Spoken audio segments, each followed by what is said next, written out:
India TV YouTube channel को subscribe करें और बेल आइकन दबाएं।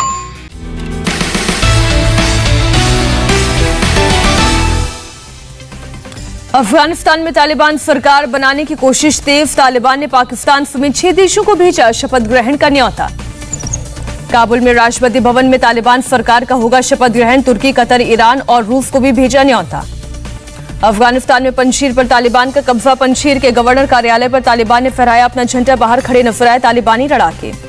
तालिबान प्रवक्ता ने कहा, हमने बातचीत के लिए पंजशीर का मुद्दा सुलझाने की कोशिश की। नॉर्दर्न अलायंस ने नहीं मानने पर भेजे लड़ाके। रेजिस्टेंस फोर्स ने अभी पंजशीर घाटी में रणनीतिक रूप से अहम ठिकानों पर मौजूद होने का दावा किया। तालिबान के खिलाफ लड़ाई जारी रखने का संकल्प लिया। अपने नेताओं के छिपने के बाद रेजिस्टेंस फोर्स ने पंजशीर घाटी में सीज़फायर की पेशकश की। रेजिस्टेंस फोर्स को भी पहुंचा है भारी नुकसान। रेजिस्टेंस फोर्स ने तालिबान को दिया फॉर्मूला। कहा, पंजशीर से वापस लौटे तालिबान रेजिस्टेंस फोर्स सैनिक कार्रवाई से रहेगा दूर। तालिबान राज में अफगानिस्तान की यूनिवर्सिटी की आई पहली तस्वीर। काबुल के इब्न सिना यूनिवर्सिटी में छात्र और छात्राओं के बीच लगाया गया पर्दा। तालिबान ने छात्राओं के बुरके में यूनिवर्सिटी में पढ़ने का सुनाया है फरमान। छात्राओं के लिए अलग क्लास का आदेश। अगर छात्र और छात्रा एक ही क्लास में पढ़ेंगे तो दोनों के बीच में लगेगा पर्दा। तालिबान के फाइटर्स में मज़ार शरीफ में महिलाओं के प्रदर्शन से पत्रकारों को हटाया। जबरन खींचकर दूर जाने को किया मजबूर। अफगानिस्तान के पूर्व उपराष्ट्रपति अमरुल्लाह सालेह पंजशीर छोड़ ताजिकिस्तान भागे। रेजिस्टेंस फोर्स ने दी जानकारी। अमरुल्लाह सालेह के घर पर तालिबान ने हेलीकॉप्टर से किया हमला। घर पर बरसाए बम। तालिबान ने सालेह और अहमद मसूद के हेलीकॉप्टर पर किया कब्जा। हेलीकॉप्टर के साथ नजर आए तालिबान के फाइटर। पाकिस्तानी खुफिया एजेंसी का चीफ फैज हमीद इस वक्त भी काबुल में मौजूद। हमीद के इशारे पर सालेह के घर पर हुआ था हेलीकॉप्टर से अटैक। आईएसआई चीफ के काबुल दौरे पर तालिबान की सफाई। कहा, पाकिस्तान ने बार बार किया अनुरोध। जेल से रिहा कैदियों को लेकर बात करना चाहता था पाकिस्तान। अहमद मसूद भी पंजशीर में किसी सुरक्षित ठिकाने पर छिपे। एक दिन पहले तालिबान से बातचीत की थी पेशकश।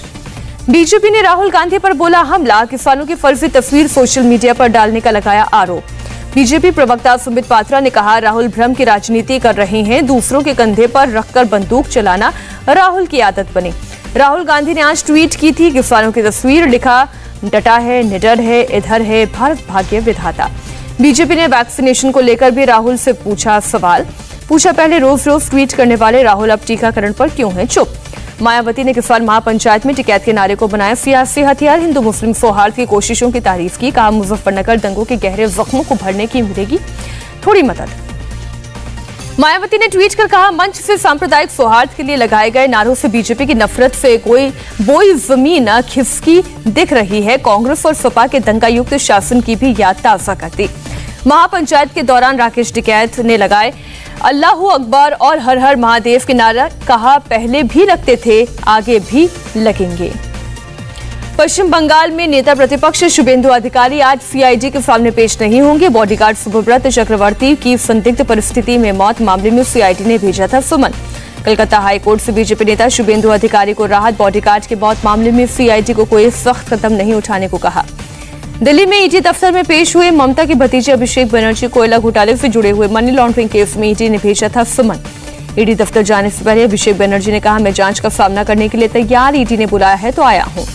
पश्चिम बंगाल की सीएम ममता बनर्जी के खिलाफ कोई उम्मीदवार नहीं उतारेगी कांग्रेस। 30 सितंबर को भवानीपुर सीट पर होगा उपचुनाव।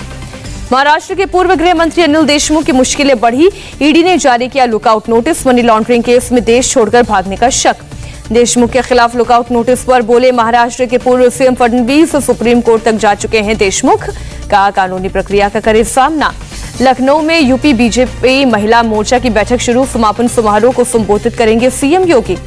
दिल्ली में शिक्षा मंत्री धर्मेंद्र प्रधान के घर के बाहर एनएसयूआई का प्रदर्शन। आईआईटी जेईई मेंस में धांधली के खिलाफ नारेबाजी। नीट परीक्षा 12 सितंबर को ही होगी। सुप्रीम कोर्ट ने एग्जाम टालने की याचिका खारिज की। 9 सितंबर को होगा ब्रिक्स देशों का शिखर सम्मेलन। सूत्रों से खबर, इस साल भारत संभाल रहा है ब्रिक्स की अध्यक्षता की जिम्मेदारी। हिमाचल प्रदेश के हेल्थ केयर वर्कर्स के साथ पीएम मोदी ने किया संवाद। कहा, 100 साल की सबसे बड़ी महामारी में हिमाचल बना चैंपियन। पूरी 18 प्लस आबादी का वैक्सीनेशन किया गया। पीएम मोदी ने कोविड टीकाकरण को लेकर हिमाचल प्रदेश की तारीफ की। कहा, हिमाचल ने पूरी आबादी का वैक्सीनेशन किया। टीम के रूप में काम कर लक्ष्य हासिल किया। प्रधानमंत्री ने किया दावा, जितने टीके भारत एक दिन में लगा रहा है वो कई देशों की आबादी से ज्यादा है। देश में एक दिन में 1.25 करोड़ वैक्सीन लगाकर रिकॉर्ड बन रहा है। कांग्रेस के बाद पंजाब में आम आदमी पार्टी में घमासान। चंडीगढ़ में पंजाब विधानसभा में आप के विपक्ष हरपाल सिंह चीमा के सरकारी घर के बाहर भगवंत मान के समर्थकों ने किया प्रदर्शन। उत्तर प्रदेश के पूर्व राज्यपाल अजीज कुरैशी के खिलाफ केस दर्ज। रामपुर के सिविल लाइंस थाने में मुकदमा दर्ज। मुख्यमंत्री योगी आदित्यनाथ के खिलाफ की थी आपत्तिजनक टिप्पणी।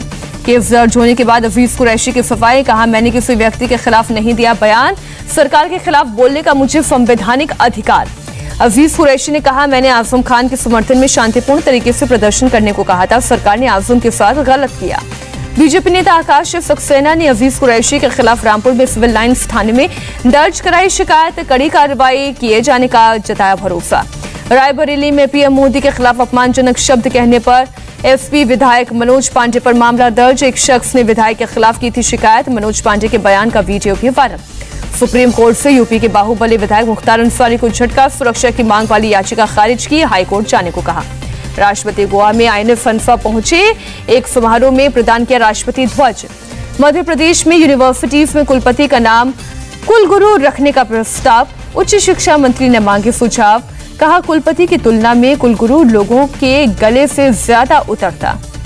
नासिक में कुएं में गिरे तेंदुए और बिल्ली, बिल्ली का पीछा करते हुए दोनों गिरे। तेंदुए ने बिल्ली को नहीं बनाया शिकार, वन विभाग ने दोनों को किया रेस्क्यू। मुंबई में मलेरिया और डेंगू की रोकथाम के लिए एक्शन में बीएमसी, धोबी घाट पर ड्रोन से किया दवाई का छिड़काव। एंटीजन टेस्ट के बाद आरटी-पीसीआर टेस्ट में भी कोरोना पॉजिटिव पाए गए। टीम इंडिया के कोच रवि शास्त्री 10 दिन तक आइसोलेट, बाकी सीरीज से अब रहना होगा दूर।